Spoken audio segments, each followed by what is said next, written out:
তাহলে মন্দারমণি হবে তো? হ্যাঁ, আর্কিওলজিক্যাল সার্ভে অফ ইন্ডিয়া এগুলোকে টেক ওভার করার আগে পর্যন্ত নাকি এখানে রাত্রিবেলা মদের আসর, কাঁজার আসর এইসব বসতো। পুরো বাড়ি কোনো এক সময়ের কাছারি, এখানে কাছারি বসতো, চিন্তা করা যায়। পুরোহিত মশাইরা একটু বিভ্রান্ত করে থাকেন, ওনারা ওটাকে কীটেশ্বরী মন্দির বলে বুঝিয়ে থাকেন, কিন্তু সেটা নয়। সাপ ছিল ভাই, কি ভয়ঙ্কর সাপ, ভেতরে বিচুলি রাখা, এ পাশেও একটা আছে।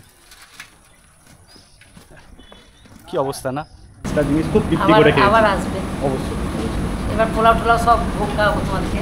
আমরা জানি না তো, জানা থাকলে আমরা সব রকম করবো। এই নাম্বারে ফোন করে দিলি? হ্যাঁ, এই নাম্বারে ফোন করবা। এখনো পর্যন্ত কিন্তু যে মায়ের আসল শিলা, যে কীটেশ্বরীর আসল শিলা, সেটা এই মন্দিরেই এখনো অবধি রাখা আছে।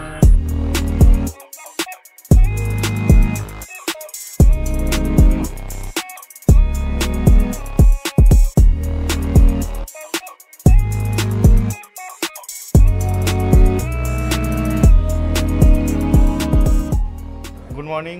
আজকে 10ই আগস্ট, সময় হয়ে গেছে ঘড়িতে 5:40। আমাদের রাইড টু আজিমগঞ্জ শুরু হতে চলেছে। অলরেডি আমি গিয়ার আপ হয়ে গেছি, আমার গাড়িও রেডি। আমরা কৃষ্ণনগর থেকে বেরোবো পলাশী দেবগ্রাম হয়ে বহরমপুর বাইপাস দিয়ে আমরা আজিমগঞ্জের রাস্তাটা ধরবো। ঠিক আছে, এই হচ্ছে এখনকার অবধি প্ল্যান। তো বাকি তো সব দেখতেই পাবে, রাস্তায় বেরিয়ে কোথা দিয়ে কি হবে সবই দেখাবো, রাস্তা কোথা দিয়ে কীভাবে যেতে হবে, কি ডাইরেকশন সবই দেখিয়ে দেবো, অসুবিধার কিছু নেই। তো চলো। তো বন্ধুগণ, আমরা সকাল সকাল NH-34 হিট করে ফেলেছি। আমাদের আপাতত রুট ম্যাপ হচ্ছে বেথুয়া, পলাশী, দেবগ্রাম হয়ে সোজা বহরমপুর, তারপরে ওখান থেকে আজিমগঞ্জের রাস্তা ধরা। যেরকম যেরকম রাস্তা দিয়ে যাব সেরকম একদম ইনফরমেশান দিতে থাকবো, যাতে তোমরা কোনো সময় যদি এরকম বাইক রাইড প্ল্যান করো আজিমগঞ্জে, তাহলে রুট নিয়ে যাতে কোনো রকম প্রবলেম না হয়। বাকি ওয়েদার খুব ভালো আছে, এখনও বৃষ্টির কথা বলতে পারছি না, কিন্তু রাইড করে খুব ভালো লাগছে। একটা হালকা ঠান্ডা হাওয়া আসছে। টোটো ভাই, একটা হালকা ঠান্ডা হাওয়া আসছে, একদম পুরো সেক্সি ওয়েদার করে দিচ্ছে, পুরো সুন্দর ওয়েদার।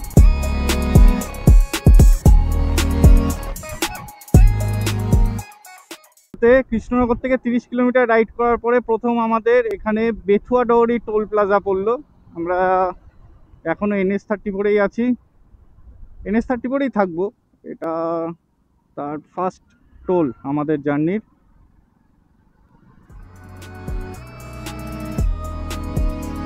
এই বেথুয়া ডৌরি টোলের পরেই রাস্তাটা ওয়ান ওয়ে হয়ে যায়। এই রাস্তাটা অনেক দিন ধরে কাজ চলছে, শেষ আর হচ্ছে না কাজটা। এই এত সুন্দর NH-এ এরকম সিঙ্গেল লেন থাকা একদমই উচিত নয়। ওরম একটা দুর্দান্ত হাইওয়ে দিয়ে গাড়ি ভাগিয়ে আনার পরে এরকম সিঙ্গেল লেনে ভাই জ্যামে আটকে আর ইরিটেটিং ফিল হয় পুরো। কবে যে সব করবে রাস্তাগুলো।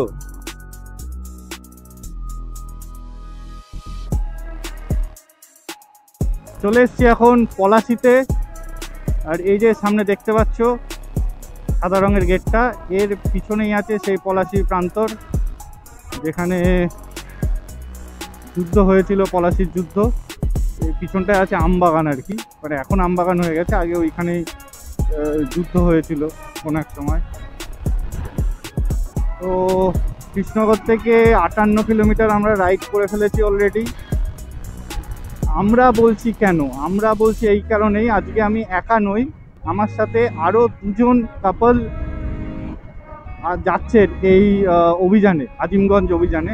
তো তাদের সাথেও পরিচয় করিয়ে দেবো, অবশ্যই করিয়ে দেবো। মোটামুটি আর 35-40 কিলোমিটারের মধ্যে আমরা বহরমপুর ঢুকে যাব। আমরা সেখানে ব্রেকফাস্ট করে তারপরে পরের রাস্তায় এগোবো। যা ব্রিজের গেট করা, এই ব্রিজের নাকি একটা ভূতের গল্প আছে, সেই জন্য এটা তৈরি করতে পারছে না, কমপ্লিট করেও করতে পারছে না। কাজ এগোলেই নাকি ভূতের উপদ্রব হচ্ছে, জানি না, এটা শোনা কথা। তোমরা যদি কেউ জেনে থাকো তাহলে অবশ্যই আমাকে বলতে পারো। কৃষ্ণনগর থেকে অলমোস্ট 78 কিলোমিটার আমরা চলে এসেছি। একদম NH-32 বরাবর সোজা। এইবার আমাদের সামনে পড়বে বহরমপুর বাইপাস। আমরা বাইপাস দিয়ে যাব, দিয়ে পুরো বাইপাসটাকে ক্রস করে আমরা ইউটার্ন নিয়ে আজিমগঞ্জের রাস্তা ধরবো। তো পুরো রাস্তাটাই দেখাবো, অসুবিধার কিছু নেই। ডালখোলা 261 কিলোমিটার, মালদা কত খেয়াল করলাম না, যাই হোক ওগুলো তো আসছি। অক্টোবর মাসের পর থেকে পুরো পরপর ব্যাক টু ব্যাক একদম নর্থ বেঙ্গলের ট্রিপ থাকবে। আর এই হচ্ছে সামনে জাংশনটা, যেখান থেকে আমাদের ডান দিকে আমরা চলে যাব,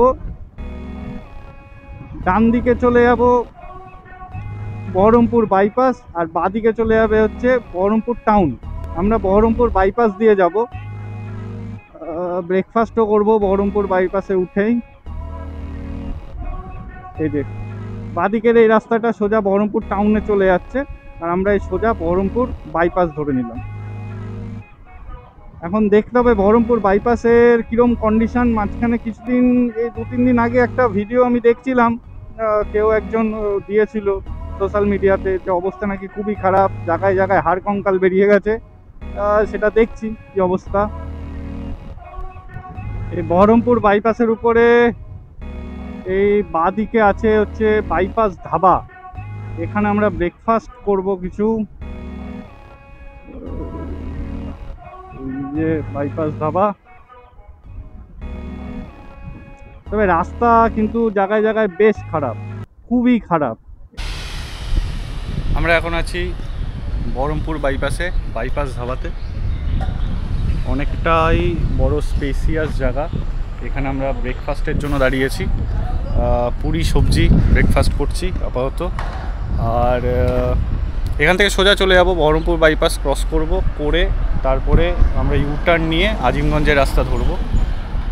ঘড়িতে এখন সময় হয়ে গেছে 8:30, আর আমরা অলমোস্ট 85 কিলোমিটার মতো রাইড করে এসেছি।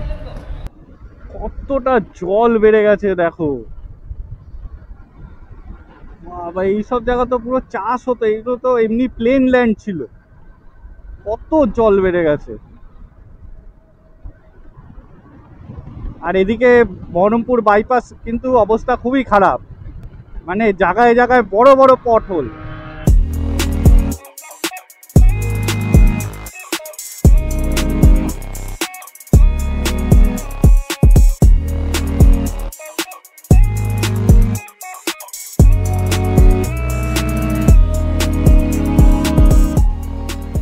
বহরমপুর বাইপাস এখানে শেষ, আমরা এই সোজা চলে গেলে শিলিগুড়ি।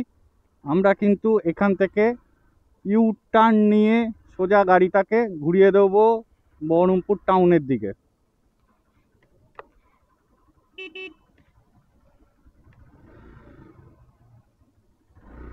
এই যে থ্যাংক ইউ সিভিক দাদা আমাদের পার করে দেওয়ার জন্য। এই যে এই রাস্তাটা হচ্ছে বহরমপুর টাউন দিয়ে টোটাল আসছে, আর ওইটা ছিল হচ্ছে বহরমপুর বাইপাস। আমরা বাইপাস দিয়ে এসে ইউটার্ন নিয়ে আবার এই টাউনের রাস্তাটায় ঢুকলাম। কিছু দূর যাওয়ার পরেই আমরা বাঁদিকে লালবাগ আজিমগঞ্জ রোডটা নিয়ে নেব।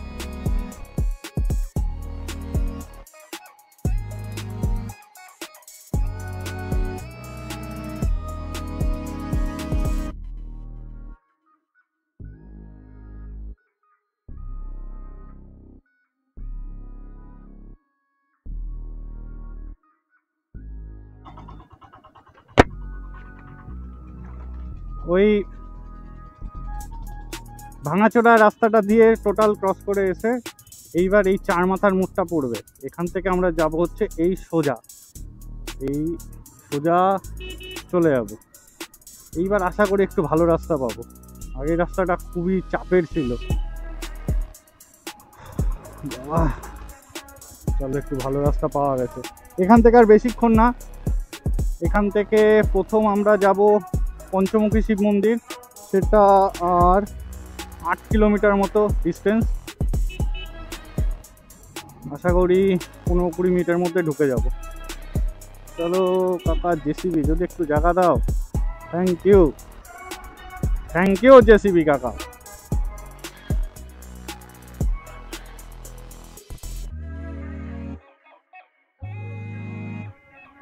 এটা আজিমগঞ্জ সিটি স্টেশন।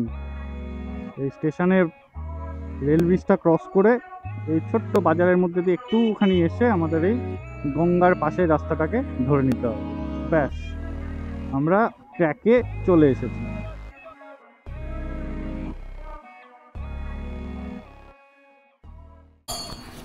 আমরা আমাদের প্রথম গন্তব্য শ্রী শ্রী পঞ্চমুখী শিব মন্দিরে চলে এসেছি। এখানে যে পঞ্চমুখী শিবলিঙ্গটি দেখা যায় এটা নাকি একমাত্র নেপালে পাওয়া যায়, আর এখানেও একটি আছে। তো সেইটাই একটু এক্সপ্লোর করে দেখা যাক। এই মন্দিরটি নাটোরের রানী ভবানী দেবী আনুমানিক 1753-54 খ্রিস্টাব্দে প্রতিষ্ঠা করেছিলেন। ওই সময় তিনি 107 অথবা 108টি শিব মন্দির এই অঞ্চলে প্রতিষ্ঠা করেন, যার মধ্যে বেশিরভাগই এখন গঙ্গাতলে চলে গেছে। মন্দিরটি দোচালা এবং গর্ভগৃহে শিবলিঙ্গে 5টি মুখ আছে। শোনা যায় এরম পঞ্চমুখী শিব মন্দির নেপাল ছাড়া ভারতের আর কোনো জায়গাতে কিন্তু দেখা যায় না। এই মন্দিরের পুনঃপ্রতিষ্ঠা 1940 সালে স্থানীয় একজন জৈন ব্যবসায়ী ডিএল নওলাক্ষা সংস্কার করেছিলেন। এই গঙ্গার পাড়েই অবস্থিত চারবাংলা শিব মন্দির। এখানে টোটাল 4টে শিব মন্দির আছে। এএসআই দ্বারা সংরক্ষিত বলে ভেতরে ক্যামেরা করা নিষিদ্ধ, তাই বাইরে থেকেই ভিডিও কিছু শর্টস নিয়ে রাখছি। নাটোরের রানী ভবানী দেবী আনুমানিক 1750 থেকে 1755 খ্রিস্টাব্দের মধ্যে বড় নগরের এই অঞ্চলটিকে বাংলার বেনারস রূপান্তরিত করেন। আনুমানিক 107 থেকে 108টি শিব মন্দির তিনি এই অঞ্চলে প্রতিষ্ঠা করেছিলেন। তার মধ্যে উল্লেখযোগ্য চারবাংলা শিব মন্দির, গঙ্গেশ্বর শিব মন্দির ইত্যাদি। এই শিব মন্দিরগুলিতে টেরাকোটার কাজ খুব ভালোভাবে লক্ষ্য করা যায়, যদিও সময়ের কালে অনেক টেরাকোটার কাজই আজকে ম্লান হয়ে গেছে। প্রত্যেকটি মন্দিরের মধ্যে ভিডিওগ্রাফি করা কঠোরভাবে নিষিদ্ধ, সেই জন্য আমার কাছে দেখানোর মতো ভিডিও ক্লিপ কিছু নেই। কিছু স্টিল ফটো আছে, সেগুলোই এখানে আমি দিয়ে দিচ্ছি।